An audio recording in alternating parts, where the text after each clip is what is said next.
and Success by James Allen. Chapter 6. Good Results.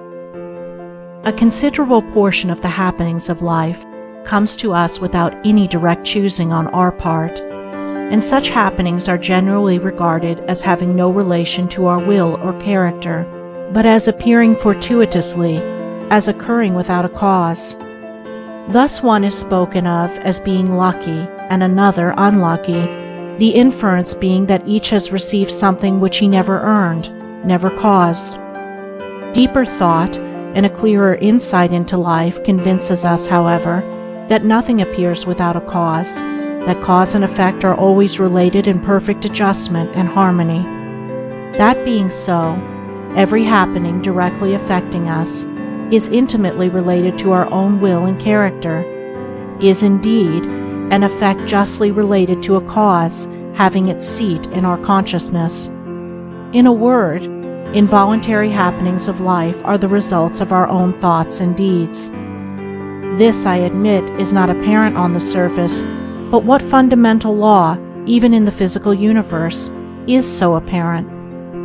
If thought, investigation, and experiment are necessary to the discovery of the principles which relate one material atom to another, even so are they imperative to the perception and understanding of the mode of action which relate one mental condition to another, and such modes, such laws, are known by the right doer, by him who has acquired an understanding mind by the practice of true actions. We reap as we sow. Those things which come to us, though not by our own choosing, are by our own causing.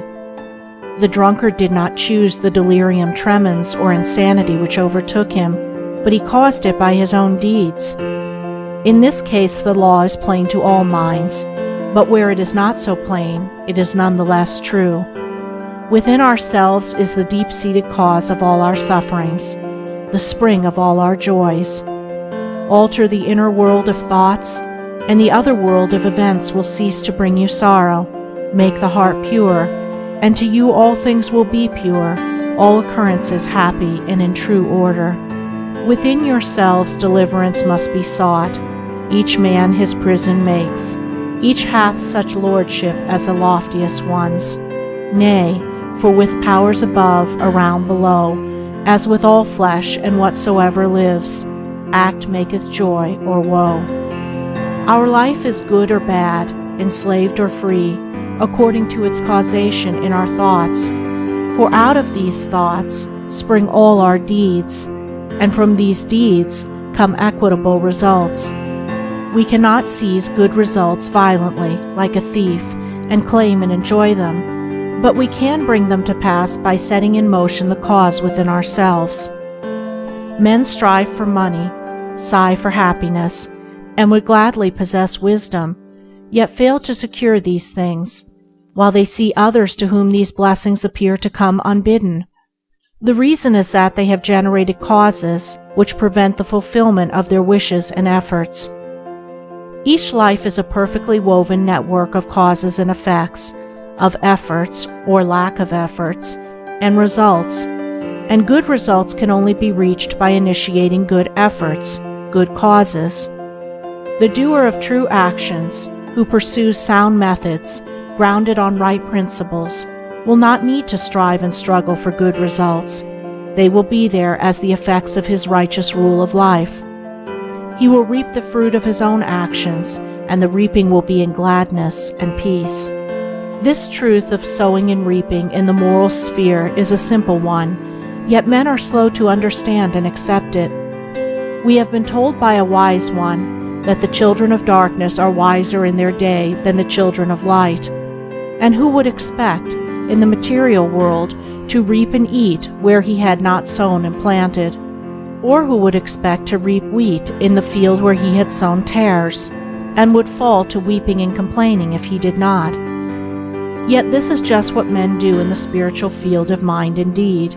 They do evil and expect to get from it good, and when the bitter harvesting comes in all its ripened fullness, they fall into despair and bemoan the hardness and injustice of their lot, usually attributing it to the evil deeds of others. refusing even to admit the possibility of its cause being hidden in themselves, in their own thoughts and deeds. The children of light, those who are searching for the fundamental principles of right living, with a view to making themselves into wise and happy beings, must train themselves to observe this law of cause and effect in thought, word, and deed, as implicitly and obediently as the gardener obeys the law of sowing and reaping. He does not even question the law. He recognizes and obeys it. When the wisdom which he instinctively practices in his garden is practiced by men in the garden of their minds, when the law of the sowing of deeds is so fully recognized that it can no longer be doubted or questioned, then it will be just as faithfully followed by the sowing of those actions which will bring about a reaping of happiness and well-being for all. As the children of matter obey the laws of matter, so let the children of spirit obey the laws of spirit, for the law of matter and the law of spirit are one, but they are two aspects of one thing, the outworking of one principle in opposite directions. If we observe right principles or causes, wrong effects cannot possibly accrue. If we pursue sound methods, no shoddy thread can find its way into our web of life, no rotten brick enter into the building of our character to render it insecure. And if we do true actions, what but good results can come to pass? For to say that good causes can produce bad effects is to say that nettles can be reaped from a sowing of corn.